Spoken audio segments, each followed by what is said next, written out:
So before the calculation, try to watch very small video on the VRV system. तो इससे clear हो जाता तो डिफरेंट थिंग्स. इसमें साउंड नहीं है.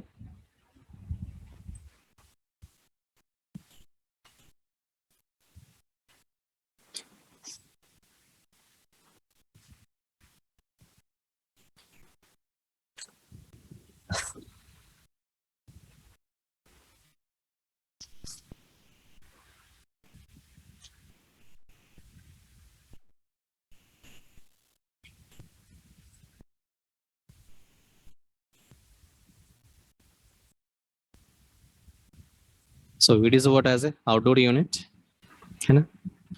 और इमरजेंसी पुश स्विचेस भी लगा हुआ इमरजेंसी केस में इसको बंद करने के लिए. तो there are the pipes here. It can be also work in the winter season.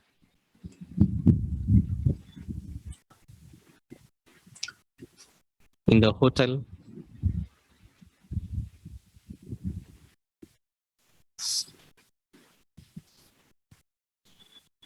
There's a cassette AC. So it will be in the indoor side. It required what as a refrigerant. तो false ceiling के ऊपर से आपको pipe के through क्या होगा refrigerant. It can be the ceiling suspender type in the kitchen. Okay, it can be the what as a that floor mounted or concealed type into the wall. It can be the what ductable split AC or either FCU concealed with what as a false ceiling. So different types of system. But ये सबको क्या चाहिए refrigerant चाहिए. कहाँ से आएगा तो outdoor units with help of piping. It can be the high wall type. isn't? तो होटल में तो ये अपनी मित्सुबिशी जो कंपनी है ये अपने क्या कर रहा इसको कंट्रोल कर रहा with that on the what reception only. आप होटल में जब चेक इन करेंगे तो वो होटल से सिग्नल मिलता है उसको ऑन होने का. ओके, होटल में कोई गेस्ट इन करे तो जैसे इन करेंगे और एसी स्टार्ट हो जाते automatic. It will cool down the temperature how much is required. यहाँ पे क्या थर्मोस्टेट लगा हुआ. ये थर्मोस्टेट किसको कंट्रोल करता या ईईवी इलेक्ट्रॉनिक एक्सपेंशन वाल्व को. अगर जरूरत नहीं है तो क्या करता एक्सपेंशन वाल्व को बंद कर देता है रेफ्रिजरेंट आना बंद हो जाता. This FCU taking out the air and then supplying to the room. पर कंसील्ड है ये इसमें पाइपिंग है. तो फॉल्स सीलिंग के ऊपर ये पूरी इस तरह की ब्रांच ये क्या है जोन कंट्रोलर ब्रांच डिस्ट्रीब्यूटर. तो आइदर अपना जो एक्सपेंशन वाल्व है हर यूनिट से पहले रह सकता है या नहीं तो एक बॉक्स में पूरे इक्विपमेंट के लिए एक साथ रह सकता. जैसे अपन यहाँ पे ड्रॉ करें सबके लिए इंडिविजुअल ईईवी. अगर मैं एक बॉक्स बना के ये सभी को एक साथ उसमें रख दिया तो और वहां से डिस्ट्रीब्यूट कर लिया मतलब एक बॉक्स से कितने नंबर ऑफ यूनिट है 1 2 3 4 5. तो एक बॉक्स में 5 एक्सपेंशन वाल्व रखें और यहां से पाइप ले जाके यूनिट को कनेक्ट कर दिए है ना. ऐसा भी हो सकता है. तो this is what as your branch distributor here. Okay, यहां से सारे रेफ्रिजरेंट सप्लाई होंगे और कंट्रोल होंगे. Under the false ceiling, it will get concealed. और यहाँ पे सप्लाई हो रहा है. ठीक है, FCU के थ्रू अपन सर्कुलेट छोड़े. इसकी हीट को कहीं और भी इस्तेमाल कर सकते हैं. तो अब यहाँ पे डेडिकेटेड जो है यहाँ पे देखें आउटडोर फ्रॉम द FAHU या नहीं तो सिर्फ फ्रेश एयर बाहर से लेके उसको रूम के अंदर सप्लाई कर सकते हैं. तो ये भी इसकी भी जो डक्टिंग रहती है अंडर द फॉल्स सीलिंग. तो यहाँ पे देखें ये डक्ट है राउंड डक्ट है. राउंड डक्ट के थ्रू यहाँ पे ग्रिल लगा हुआ है. तो this grill is take the air return. और यहाँ पे ये डक्ट देखिए ये फ्रेश एयर सप्लाई कर रहा है टू द यूनिट. तो यूनिट के पास में फ्रेश एयर और रूम से यहाँ पे एयर आपको रिटर्न लेके चले जाएगा. तो the air will return from here and it will be supply from here. तो इसकी जो फ्रेश एयर इसके ऊपर डक्टिंग की हुई वहां से उसको फ्रेश एयर मिल जाएगा. तो this is was the one of the system. Next second system second video में देखिए ये आपको सैमसंग का वेरी डिटेल्स आपको यहाँ पे बताया हुआ हर एक इक्विपमेंट के बारे में।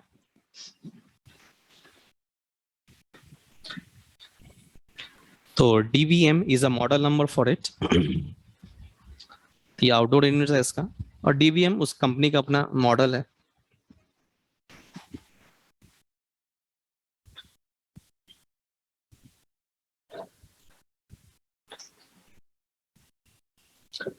उसके आउटडोर यूनिट के अंदर का कंपोनेंट दिखा रहा है टोटल। तो ये सब सारे क्या है, कंप्रेशर, एक्यूमुलेटेड भी है यहाँ पे और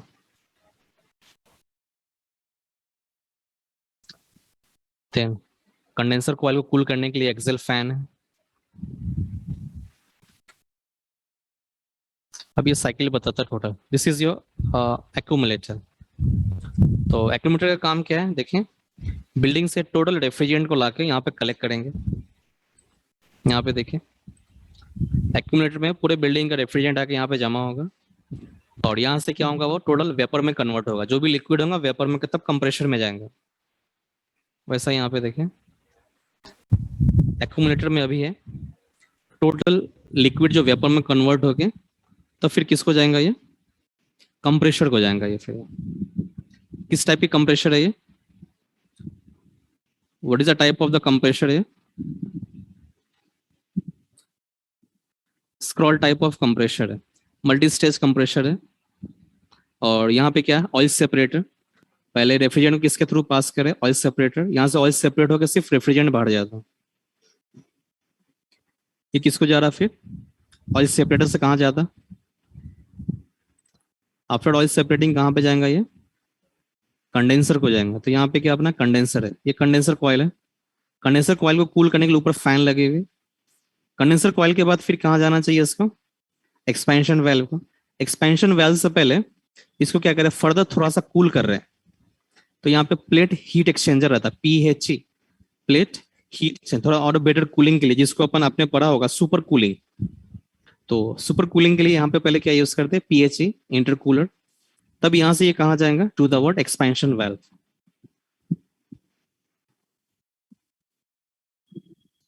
सारे यूनिट्स है उसके ना। तो ये नंबर ऑफ आउटडोर यूनिट्स है, ये सभी एक साथ कनेक्ट होंगे थ्रू द पाइपलाइन। और ये कितने पाइप सिस्टम है, 3 पाइप सिस्टम है। अगर 3 पाइप सिस्टम है, इसका मतलब ये क्या है, हीट रिकवरी सिस्टम है। मतलब कूलिंग और हीटिंग दोनों एक टाइम में कर सकते हैं अपन। अब ये पाइप किसको जाएगा, जिस फ्लोर को जाने का है उस फ्लोर के लिए आपको वहां पे ब्रांच डिस्ट्रीब्यूटर में जाएगा। यहां से इसके अंदर क्या रहता है, एक्सपेंशन वेल्व रहता है आपको total.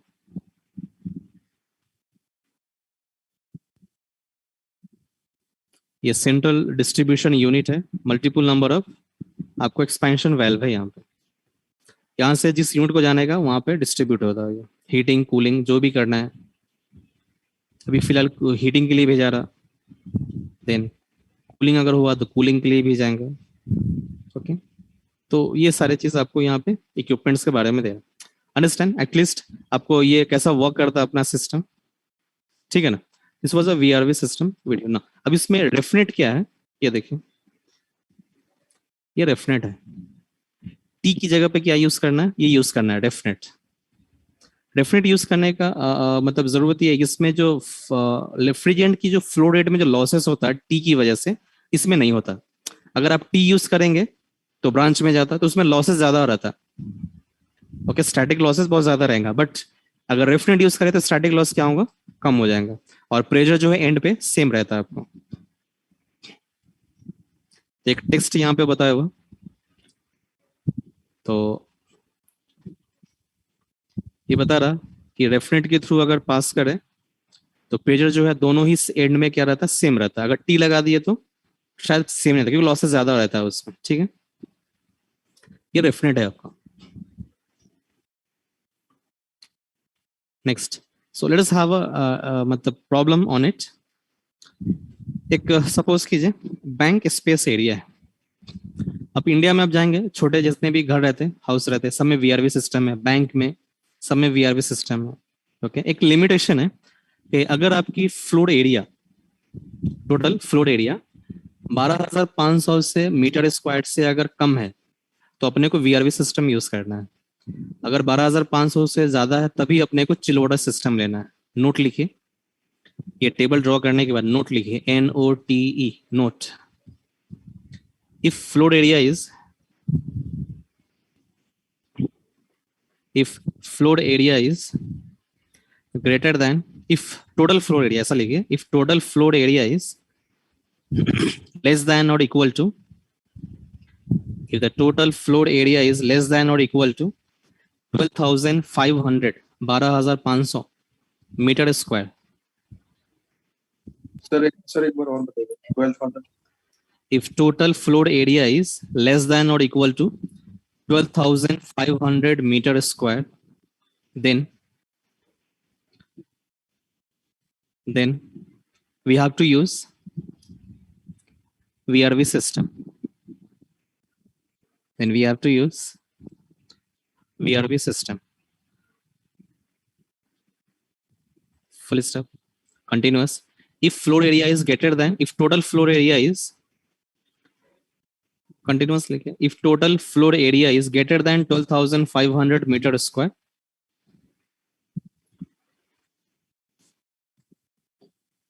if total floor area is greater than 12,500 meter square, then it is recommended to have chill water system. Then it is recommended to have chill water system.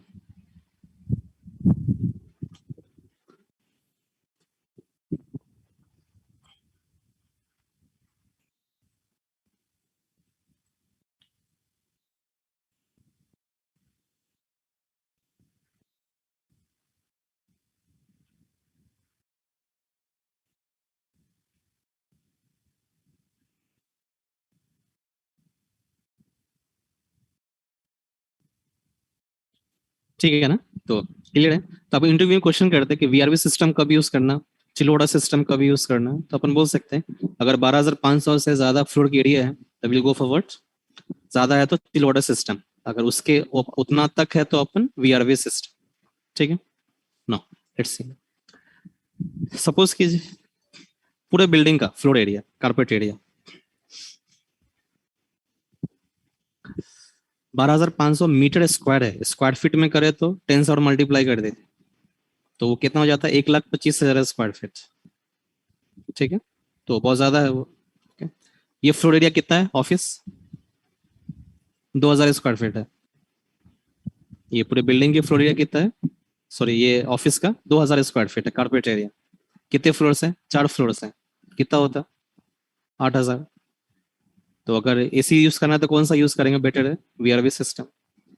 ठीक, हाँ इसी, अगर यही फ्लोर अगर 10 floor building रहता तब चिलोड़ा system is okay ना। Suppose एक बैंक स्पेस है,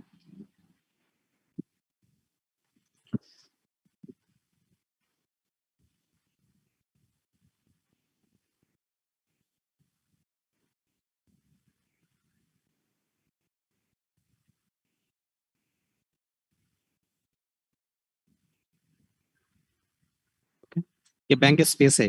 जैसे बैंक में जाते हैं ना, केबिन्स वगैरह बने रहते हैं छोटे छोटे। इसकी टोटल एरिया सपोज कीजिए, मान लीजिए 2,000 स्क्वायर फीट। और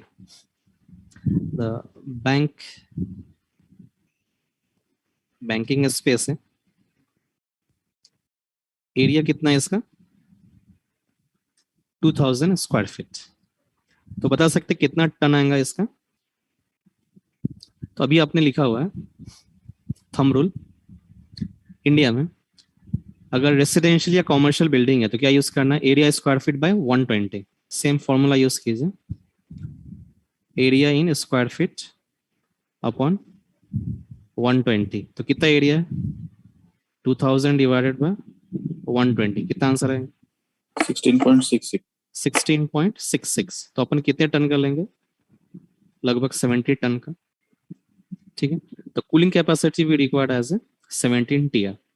अब इस मतलब पूरे स्पेस का टन कितना हो गया 17 टन, या नहीं तो आप क्या कर सकते हैं हैप से या E20 से आप निकालिए उसको वैल्यू टन कितना आया, तो यहाँ पे थंब रूल से कितना निकाले 17 आया। मान लीजिए इस तरह का बहुत सारे केबिन्स बने हुए यहाँ पे, और तो मैं क्या कर रहा हूँ, मान लीजिए यहाँ पे केबिन है मैनेजर के, उसमें एक एसी लगा हुआ, ओके, उसको ऊपर नाम दे रहे हैं this is a split AC. ये कौन सा है स्प्लिट एसी नंबर 1, और ये जो लगा हुआ आपको सपोज कीजिए 1.5 टीआर, या नहीं तो अच्छा डेकिन में कितने टीआर की मशीन अवेलेबल है वो आपको यहाँ से मिल जाता है, 1 टीआर का है, 2 टीआर का है, 3 टीआर का नहीं है, देन 4 टीआर और 5 टीआर का, तो इसी में से सिलेक्शन करना है अपने को। तो मान लीजिए यहाँ पे जो अपने को स्प्लिट एसी है that is of 2 TR, manager room में लगा हुआ, ठीक है। नेक्स्ट बाजू में एक और केबिन है,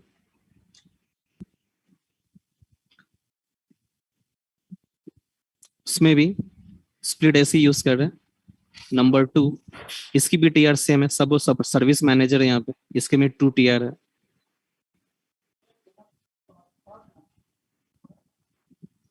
देन यहाँ पे सपोज कीजिए लॉकर रूम है, लॉकर रूम में 15-20 मिनट 6 बजे से पहले पढ़ लें। देन लॉकर रूम में ये सपोज कीजिए लॉकर रूम में एसी लगी हुई, सपोज एफसीयू लगा हुआ, एफसीयू नंबर 1, सपोज इसकी टीआर जो है 5 टन का है, ठीक है। नेक्स्ट इंट्रेंस है यहाँ पे, इंट्रेंस में अपने को 2 कैसेट एसी लगे हुए हैं,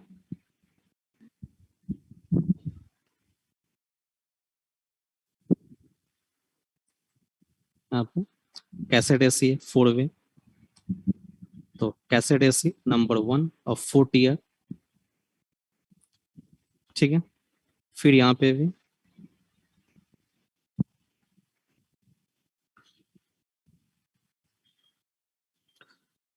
यहाँ पे भी कैसेट एसी है नंबर 2, आप suppose that as a 2 TR, ठीक है। देन इधर बाजू में वेटिंग हॉल है, या ऐसा ही कैबिन कैबिन बना हुआ या ओपन है, जहाँ पे आपको काउंटर है, कैश काउंटर वगैरह।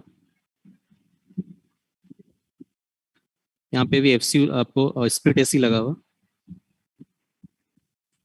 नंबर हाउ मच 3, या डक्टेबल स्प्लिट एसी लगा लेते हैं अपन यहाँ पे, यहाँ पे डक्टेबल स्प्लिट एसी नंबर 1, ये सपोज कीजिए अपने को 2 टीआर का है, कितनी कैपेसिटी हो गया ऐड कीजिए टोटल 2 2 4 5 9 9 2 11 4 15 टू 17। अच्छा थोड़ा सा अपन कम कर लेंगे कहीं पे, सपोज कीजिए यहाँ पे भी एक यूनिट लगा हुआ, ओके, और एफसी हो गया split AC cassette AC, then okay ये हाई वोल्ट टाइप है split AC, high volt type, यहाँ पे भी हाई वोल्ट लगा हुआ split AC as a number 3, इसकी 1 टीआर, ठीक। एक जगह पे कहीं पे सर्विस मैनेजर को कम गर्मी लग रही तो 1 टीआर का एसी, इस तरह अपन डिस्ट्रीब्यूटर टोटल कितने टनेज हो गए इक्विपमेंट को चेक कीजिए। तो अपने पास split AC that is a high volt type 1 कितने टीआर का है 2 TR, split AC that is a high volt type number 2 कितने टीआर का है ये 1 TR, then split AC number 3 ये कितने टीआर का है ये भी 1 टीआर का है। Next there is a FCU number 1 कितने टीआर का है 5 टीआर का है,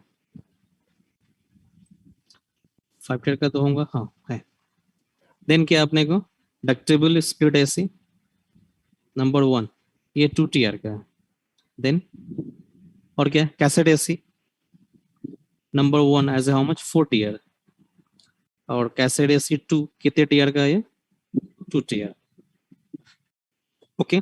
तो सबको ऐड कीजिए कितना आ रहा है 17 17 टीआर आएगा ये टोटल। तो 17 टीआर ही चाहिए पूरे स्पेस का, तो पूरे स्पेस का कितना 17 टीआर आएगा। अब इन सबको क्या करना है, रेफ्रिजरेंट पाइपिंग करना है। ओके, तो मैं पहले लूप बनाता हूँ। तो आउटडोर में एक यूनिट बैठा हुई, आउटडोर में एक यूनिट बैठा हुआ, अपन ये टॉप व्यू में देख रहे हैं। तो यूनिट के लिए अलग एक स्लैब बना के यहाँ पे आउटडोर यूनिट बिठा रहे हैं as a what, outdoor unit. यहाँ से अपन पाइपिंग करेंगे, ठीक है। कमिंग फॉर ए पाइप, तो यहाँ से पाइप लेकर आए अपन स्ट्रेट,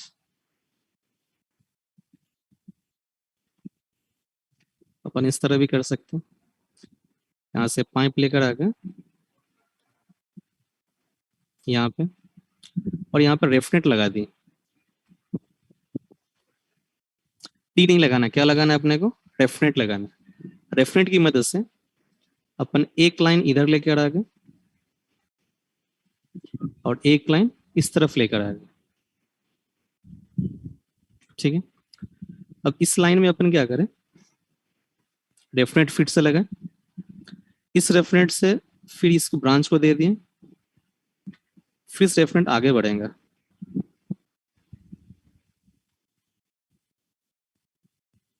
फिर एक रेफनेट आएगा, फिर इस रेफनेट से इसको मिल गया, फिर ये स्ट्रेट जाएगा।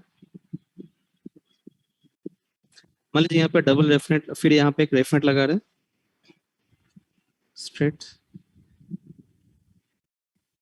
यहाँ से इसे दे दिए, और बचे हुए जो लास्ट है इसमें किसे दे देंगे, कैसे। ये लूपिंग प्योरली आपके बेस्ट पे है, ये इसमें कोई आपको इंटरफेयर नहीं करता, आप जैसा करके देंगे वैसा। नेक्स्ट, यहां से अपन क्या करें, अगेन एक रेफरेंस डालेंगे और इसे कनेक्ट कर देंगे, फिर एक स्ट्रेट रेफरेंस आएगा, देन अगेन वन रेफरेंस देकर इसे कनेक्ट करेंगे, फिर स्ट्रेट लेकर आएंगे, ये लास्ट ही बचा अपने को, इसे इसके साथ कनेक्ट कर, परफेक्ट ना। अब ये सबकी पाइप साइजिंग करनी है as per the Deccan standard. कैसा करना ये देखिए, इसके लिए टेबल है अपने पास। टेबल में ये कैपेसिटिव इंडेक्स का वैल्यू लिखा हुआ, ये है क्या, वो डेकिन को पता है। ओके, उन्होंने जस्ट एक नंबर दिया, अगर आपके पास 1 टन की मशीन है, उसका कैपेसिटिव इंडेक्स कितना आएगा, 32 आएगा। Based on the capacitive index, अगर कैपेसिटिव टोटल कैपेसिटिव इंडेक्स की वैल्यू 150 से कम है, तो पाइप साइज क्या आएगा, 9.5 बाय 15.9। ये लिक्विड लाइन और गैस लाइन। अच्छा, वेयरवी सिस्टम में अपन को लिक्विड लाइन है, गैस लाइन है, तो किसकी पाइप साइज ज्यादा होती है, लिक्विड की या गैस की? गैस की साइड के पाइप साइज ज्यादा होगा, क्योंकि गैस का डेंसिटी कम होता है, एक्सपैंड ज्यादा होता, ठीक है। तो गैस लाइन का पाइप साइज ज्यादा होगा और लिक्विड लाइन का पाइप साइज कम होगा। तो कभी भी आप स्प्लिट एसी वगैरह में देखेंगे, जब पाइप आती है आउटडोर यूनिट से, एक पाइप थोड़ा सा डायमीटर ज्यादा रहता और एक का कम रहता, जो कम रहेगा वो क्या रहेगा, लिक्विड लाइन रहेगा, और जो ज्यादा रहेगा वो क्या रहेगा, गैस लाइन रहेगा। तो यहाँ पे देखिए लिक्विड और गैस की साइज दी हुई, अगर रेफनेट, अगर सीआई नंबर 150 से कम है तो 9.5 mm बाई 15.9, मतलब 9.5 किसका साइज होगा, लिक्विड का, और गैस का साइज कितना होगा, 50.9 mm का, ठीक है। दिस वे 15 से अगर 150 to 200 कैपेसिटिव इंडेक्स रहा तो ये वैल्यू। उसी तरह डेफिनेट नंबर, डेफिनेट का मॉडल नंबर जो अगर 200 से कम रहा तो 22 टी रहता, 200 से 300 के बीच रहा तो कितना आता, 33 टी। अब ये सब कैसे यूज करना, let us come to it. तो स्टार्ट करेंगे अपन लास्ट यूनिट से, यहां से। तो इसके लिए मैं थोड़ा सा इसको स्पेस बढ़ा ले रहा हूं।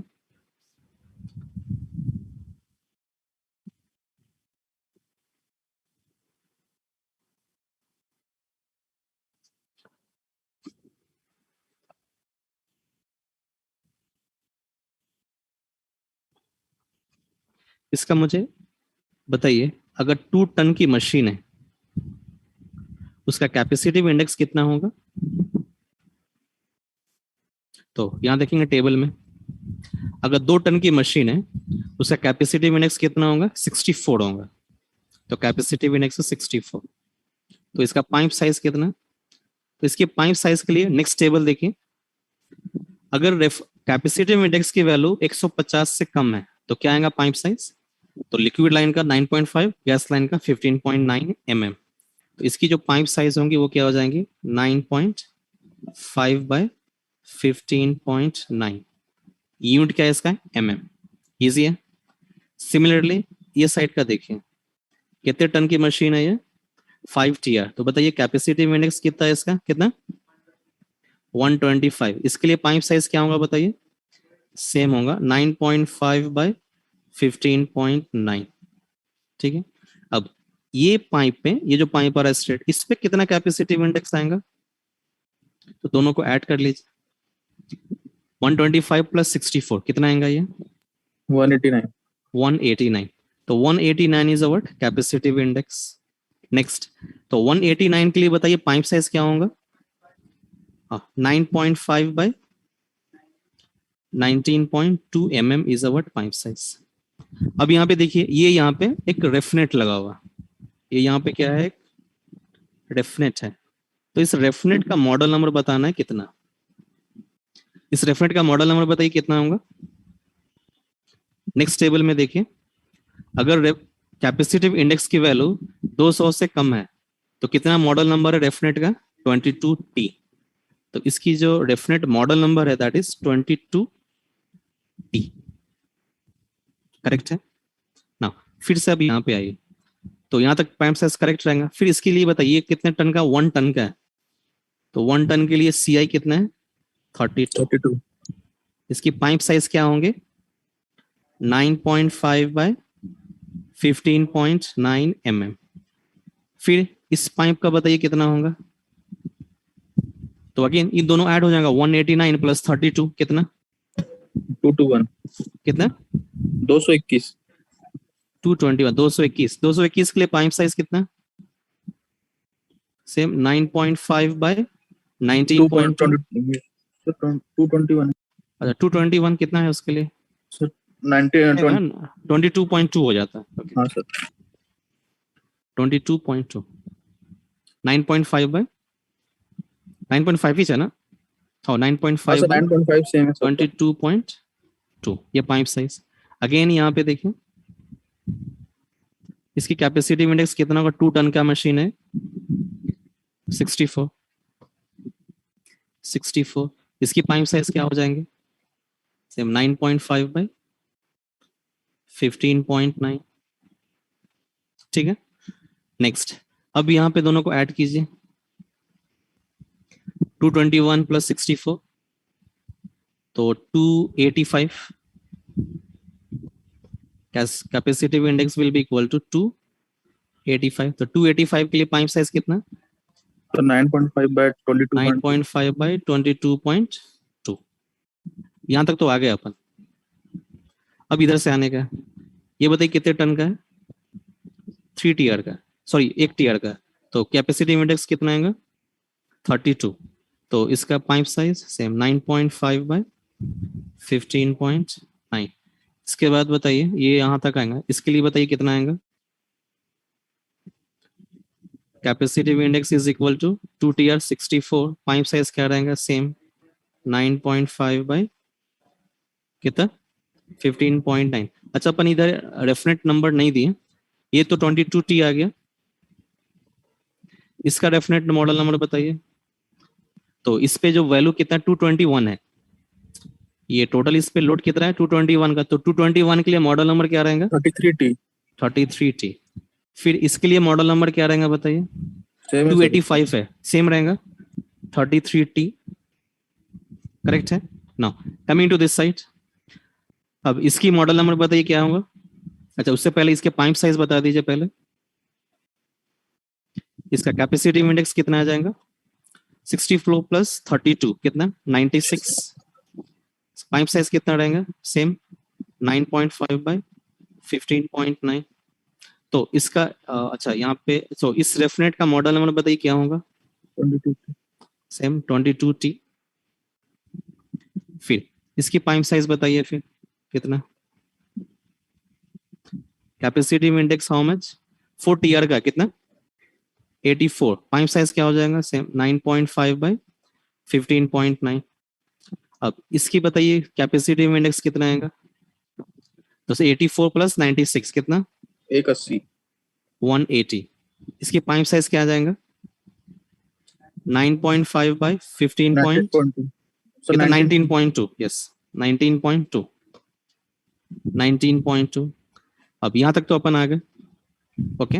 अब 22T मेन पाइप का कितना, तो इसका अच्छा इसका मॉडल नंबर कितना आएगा, 22T 22T होगा क्योंकि 180 है, 200 से कम ही है। Next coming to this side, अब इस पे बताइए कैपेसिटिव इंडेक्स कितना। अब ये दोनों ऐड हो जाएगा, इधर से कितना 285, इधर से कितना 180, 465 कितना 465 465। 465 के लिए पाइप साइज बताइए,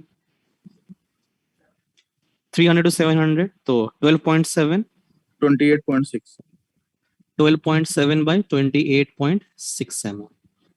ये अपने को पाइप साइज हार्ड है करना, ये पाइप साइजिंग हार्ड है करना सबसे सख्त। 72T ठीक है, तो इसका मॉडल नंबर बताइए क्या होगा डेफिनेट का, 72T 72T।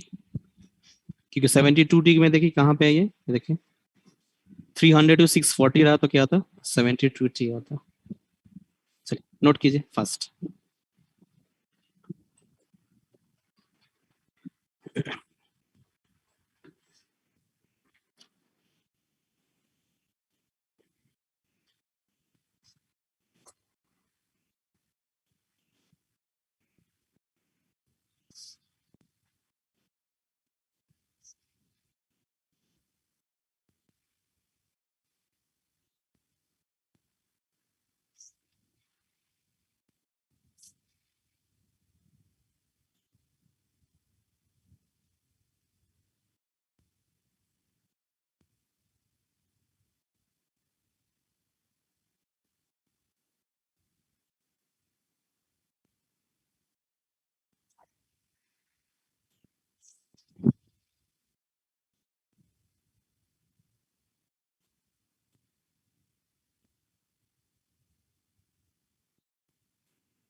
सर जी सर वो जो CI 125 और 64 लिखा हुआ है, ये दोनों एक साथ प्लस होके ऊपर आएगा तो सर यहाँ प्रेशर बहुत ज्यादा नहीं बढ़ जाएगा?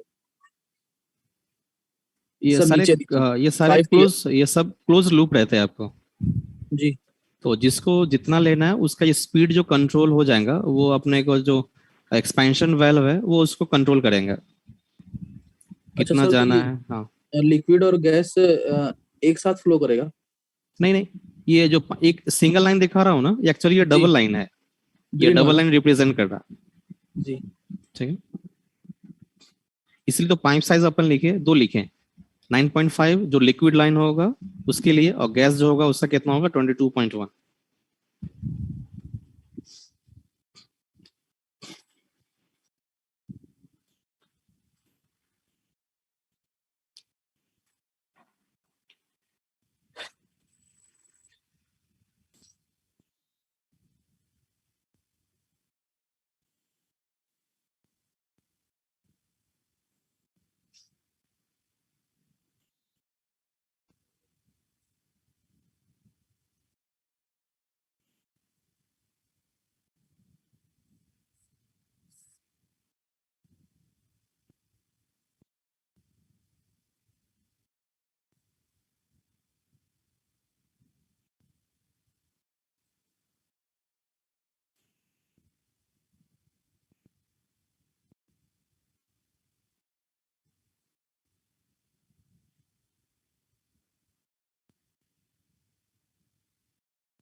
डन।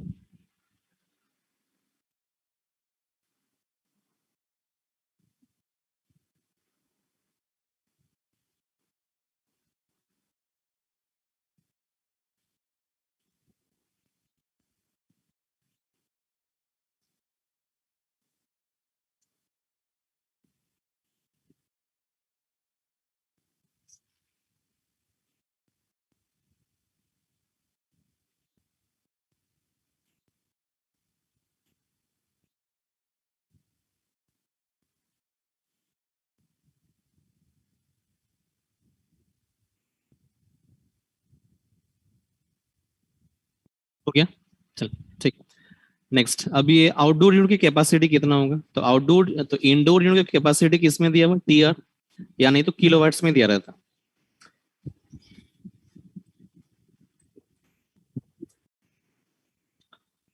इंडोर यूनिट की कैपेसिटी किसमें दी रहेंगे, टीआर और किलोवाट्स। आउटडोर यूनिट की जो कैपेसिटी होंगे it will be always in what, HP, horse power. Okay, तो आउटडोर यूनिट की कैपेसिटी निकालने के लिए वैल्यू है for every 0.83 TR, yes, for every 0.83 tier 1 HP equipment is required. ठीक है, मतलब हर एक 0.83 टन के लिए कितने एचपी का आपको मशीन चाहिए? 1 एचपी। तो मुझे बताइए अपने केस में कितने टीआर का चाहिए, मतलब कितने एचपी का चाहिए? तो कितना टन है टोटल? 17। तो क्या करेंगे, मल्टीप्लाई करेंगे, डिवाइड करेंगे?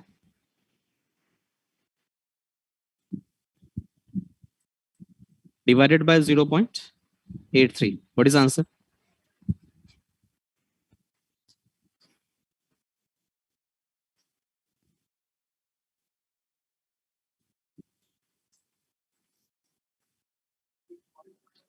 कितना? तो 20.48। 20.48 नियरली जो आउटडोर की कैपेसिटी होगा, क्योंकि अब 20.5 का तो नहीं आता, तो एक ओवरऑल कितने का आएगा ये? 21 एचपी। तो आउटडोर यूनिट की जो कैपेसिटी होगी, और एक बात एक ध्यान में रखिए, आउटडोर यूनिट की जो कैपेसिटी होगी हमेशा इंडोर जो टीआर है उससे ज्यादा होगा। तो तो आउटडोर की कैपेसिटी कितने एचपी का चाहिए अपने को? 21 एचपी का चाहिए। कितने टीआर के लिए? At the rate of 17 TR machine के लिए। आउटडोर ज्यादा ही रहता। ठीक है, क्योंकि यहाँ पे क्या दिया हुआ, एक एचपी के लिए 0.83 टीआर, मतलब टीआर कम है एचपी ज्यादा है, तो हमेशा एचपी ज्यादा रहता है और टीआर कम रहेगा। मतलब एक रेफरेंस के लिए याद रखने के लिए बोल रहा हूँ, लिखिए।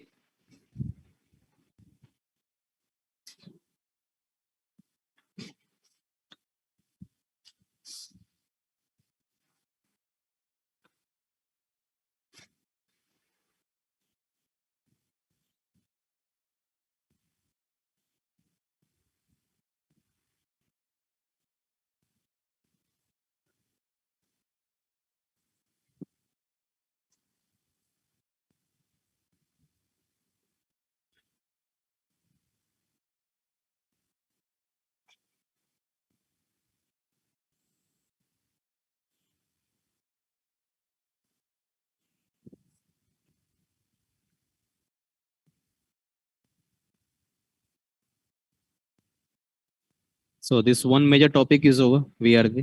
ठीक है, दो सॉफ्टवेयर देखेंगे ट्यूसडे को, और वीआरवी खत्म होता है उसी दिन अपन स्टार्ट करेंगे कॉइल सिलेक्शन। तो आपका ऑलमोस्ट, तो आपका टोटल आपका मेजर टॉपिक खत्म हो जाता। ठीक है, उसके बाद छोटे छोटे टॉपिक्स रहते हैं। तो इंशाल्लाह नेक्स्ट वीक 21 आता, शायद इस वीक में आपको 24-25 के आसपास आपकी बैच हो जाती। ठीक है, तो नेक्स्ट क्लास के लिए थोड़ा सा इसको किलो वैट्स में कन्वर्ट कीजिए, कितना आता है ये वैल्यू? अपने को सॉफ्टवेयर में किलो वैट्स में वैल्यू पुट करना है तोशिबा में। तो 2 टीआर कितना किलो वैट्स होगा? एक टीआर कितना किलो वैट्स होता जी? 1 TR is how much kilo watts?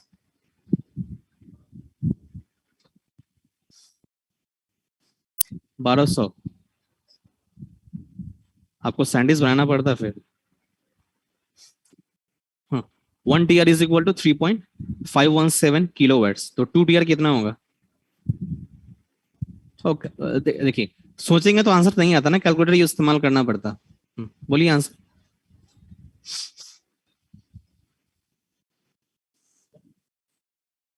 7.034 kilowatts।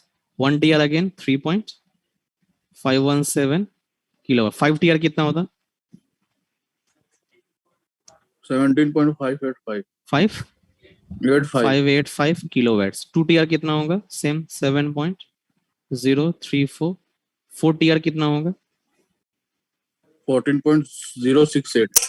068 kilowatts. 2 TR कितना हो जाएगा? Same 7.034 kilowatt. लिख लीजिए इसको, नेक्स्ट क्लास में जरूरत पड़ेगी। मतलब सेम प्रॉब्लम को तोशिबा पे करेंगे और ब्लू स्टार पे करेंगे।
सर वो रेफनेट क्या होता है?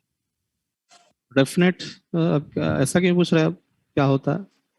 मतलब सर हिंदी में मतलब वो वर्ड अजीब सा लग रहा है। अच्छा, अजीब सा मतलब टी को अपने डेफिनेट बोलते हैं, या इसको बोलते हैं ब्रांच सेपरेटर। हाँ सर, वो आईटीआई में पढ़ते हैं सर, टी जॉइंट वाला। हाँ, हाँ सर, पर ये रेफनेट नहीं समझे सर। हो ये जॉइंट डेफिनेट तक। टी, हाँ टी को जो है डेफिनेट बोलते हैं, डेफिनेट जॉइंट। अच्छा, ठीक है, ठीक है सर। ठीक। कहाँ थे अपन, लिख लिया इसको। जाइए अजित टाइम, नेक्स्ट क्लास रहेगा ट्यूसडे को, क्योंकि अब पूरी जो स्लॉट है फुल हो गई बैचेस से। ओके, तो अब जो आपकी जो बैच है 4 to 6 टीटीएस, ठीक है। तो ट्यूसडे को आपकी क्लास रहेंगे डिजाइनिंग इंशाल्लाह, ठीक है। सही। तो और मैं क्या कर रहा हूँ आपको, 2 सॉफ्टवेयर का सेटअप फाइल भेजा रहा हूँ। तो वो आई थिंक व्हाट्सएप पे नहीं जा सकता, क्योंकि वो आई थिंक 100 MB की फाइल है वो। तो आपको आपका आप लोग इंडिविजुअली क्या कीजिए, मुझे मैसेज कीजिए ईमेल आईडी, मैं सब लोगों को आपको तोशिबा और ब्लू स्टार दोनों का सेटअप फाइल भेजा देता हूँ। आप उसको इंस्टॉल कर लेंगे, very simple, just double click करेंगे इंस्टॉल कर लेंगे, ठीक है। जाइए, गुड बाय, हाफिज, थैंक यू सर। वेलकम। क्या बोले कि